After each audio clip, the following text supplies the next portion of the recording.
Today we're going to talk about two cartoonish sports movies I really like, that being Underdogs and Benchwarmers 2, but Underdogs first. What makes these films special to me is that if they were combined, they would be my favorite sports movie. Separately, I like them both, but I definitely like one more than the other, and I think they would benefit from each other's ideas. But we can't set the groundwork for comparison without actually talking about the movies, so let's get that going, shall we?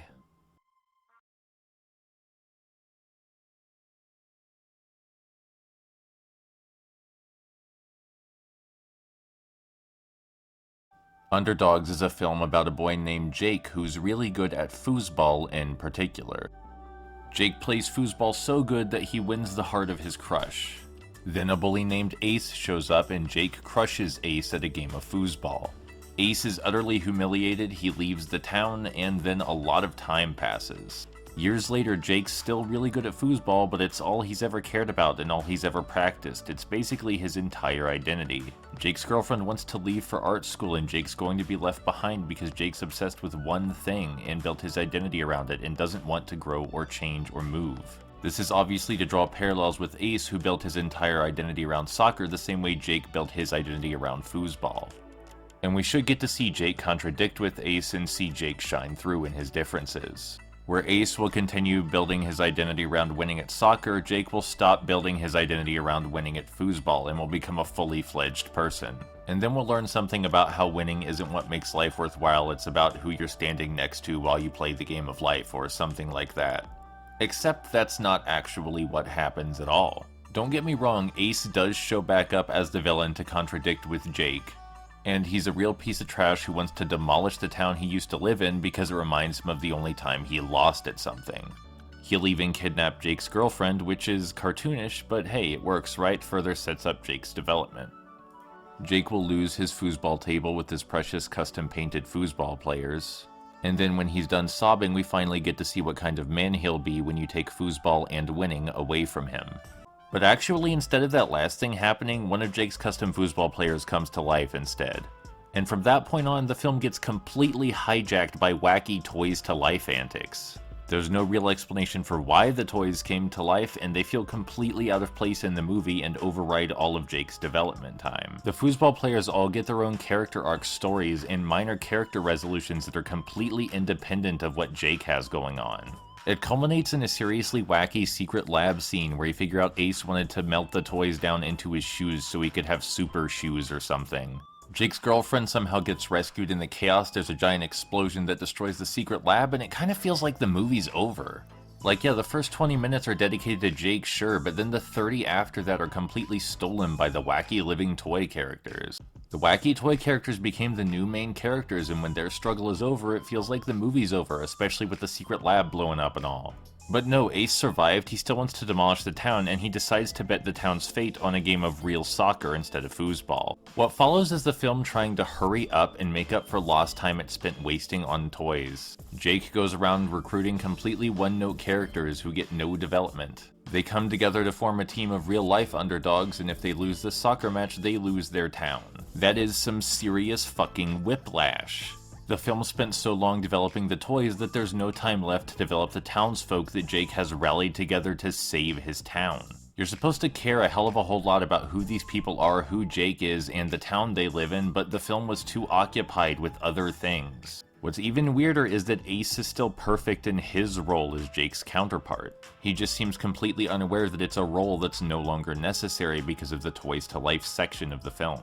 We see Ace playing dirty, mistreating his teammates, doing whatever it takes to just win, because all he cares about is winning, that's his identity. But Jake never got his development or a chance to change, so it feels completely hollow when Jake talks about how he cares about honesty and being just and doesn't just love winning. It hurts all the more because the resolution is actually pretty good. You see, the underdogs, the townsfolk, they lose.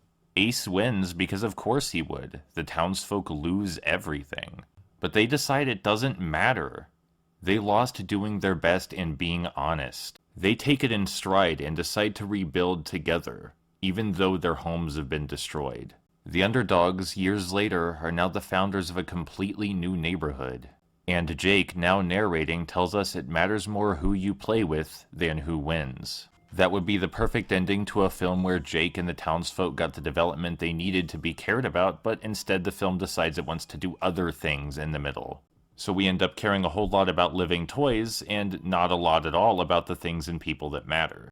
Underdogs had all the pieces to be a touching family film with tons of emotion, but got too caught up in being wacky. And believe it or not, that's our segue into Benchwarmers 2.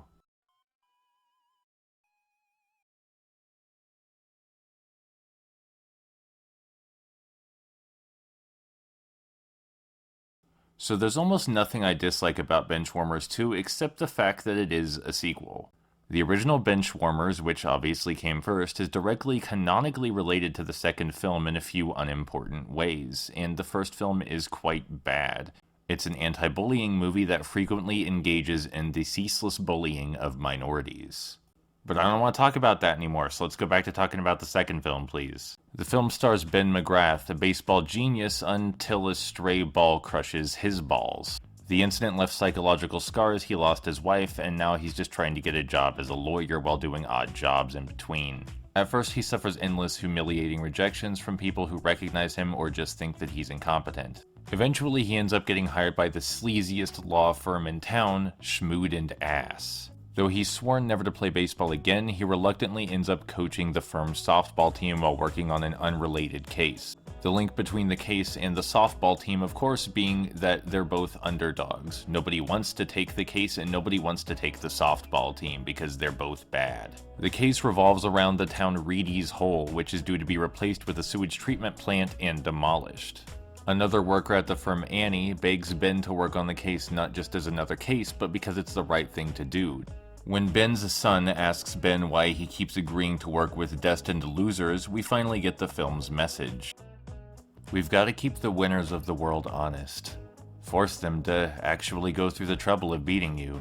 And if that isn't enough for you, the conversation gets expanded on later, where we get to hear more about the film's philosophy. Losing isn't the same thing as failing. If you always lose and still keep trying, that says something about your character.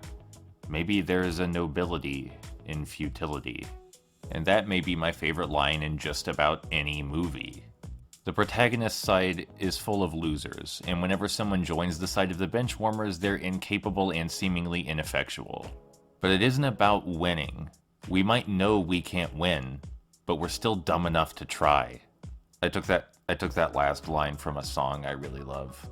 Anyway, the point is that Benchwarmers 2 understands what an underdog is. An underdog is a person destined to lose who deserves to win.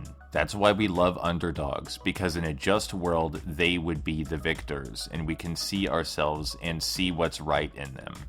The film also, unlike the previous one we discussed in this video, spends adequate time developing the characters. Most of the protagonists are still gags, but they have nuance to their gags and ultimately have character resolutions, and you want to see them succeed. With a single exception I can think of, almost everything Benchwarmers 2 does is in service to its theme. There's a system keeping good and right people down, and we get to see the good and right people struggle and fight to do the right thing, even when they're not sure whether they can. There's doubt, there's drama, there's love, there's cartoony antics, and there's people to care about, and a philosophy to have stake in.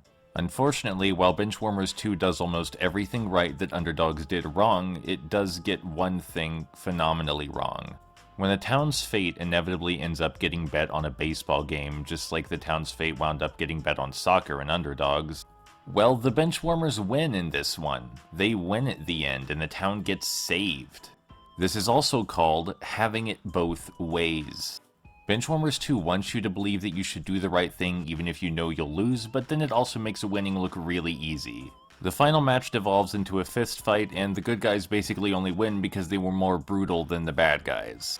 The film could still have a happy ending, but the way it gets to its happy ending feels completely unjustified.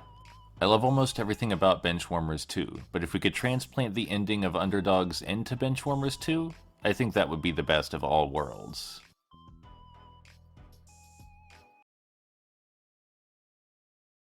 So that's basically how I feel about Underdogs, Benchwarmers 2, and why I think if we just merged them, we'd get a movie I love so much, I might even cry a little at it. Because Underdogs understands what it means to lose and how to lose meaningfully, lose in the right way. And Benchwarmers 2 understands the philosophy of losers. What makes a good loser, someone worth rooting for? It just doesn't understand how to actually lose. Just fuse them a little. And because we spent most of this video talking about two films I like, when it comes to talking about whether they're actually good, I would like to say that I think pretty much anyone I would show them to would say they're bad. My roommate absolutely despised Benchwarmers 2. The two people I showed Underdogs to definitely didn't appreciate anything about the movie. But this isn't about them. This is about me. I love Benchwarmers 2, and I love the ending of Underdogs. And I explained why, and I hope it was clear to you. And also, I hope that you enjoyed this, because where else on this planet are you going to get anyone making a video essay about Benchwarmers 2?